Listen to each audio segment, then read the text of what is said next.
मालेगाव आणि हे मी पण ती बातमी टी व्हीलाच बघितली की काही लोकांनी असं सांगितलं की तिथं बंदी घातली तर ज्यांनी बंदी घातली त्यांच्या ऑफिससमोर जाऊन आम्ही ते विक्रीची व्यवस्था करणार. आता खरं तर ज्यावेळेस श्रद्धेचा प्रश्न असतो त्यावेळेस अशा प्रकारची बंदी घातली जाते.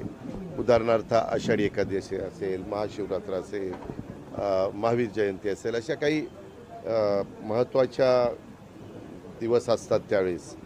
आता स्वातंत्र्य दिन हा देशाला स्वातंत्र्य मिळून 78 वर्ष होत आहेत. आपल्या देशामध्ये आपल्या राज्यामध्ये काही जण शाकाहारी आहेत, काही जण मांसाहारी आहेत. आता तुम्ही जर कोकणात गेला तर कोकणात साधी भाजी करताना पण तिथं सोळे, सुकट, बोंबील असलं काही काही त्याच्यामध्ये घालतात. तो त्यांचा आहार आहे. म्हणजे जरी काही जण त्यांना मांसाहारी म्हणत असले तर तो पिढ्यानपिढ्या वर्षानुवर्ष जसं समुद्र आणि पृथ्वी अस्तित्वात आली तो त्यांचा आहार आहे.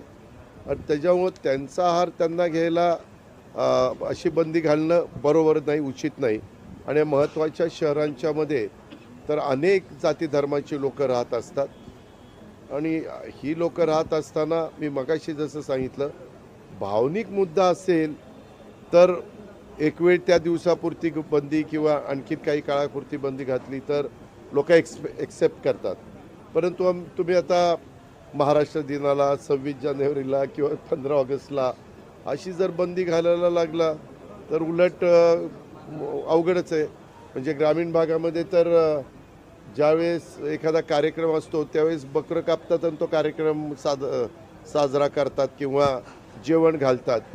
अशा पद्धतीचं चालतं. पण मी माहिती घेतो.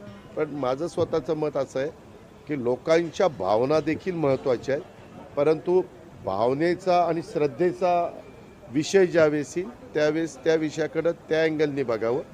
परंतु देशाच्या स्वातंत्र्याच्या बाबतीमध्ये ज्यांच्या आता आदिवासी समाजामध्ये तुम्ही जर बघितलं तर त्यांचा मोठ्या प्रमाणावर आहार हा अशा बाबतीतला मांसाहाराचाच असतो.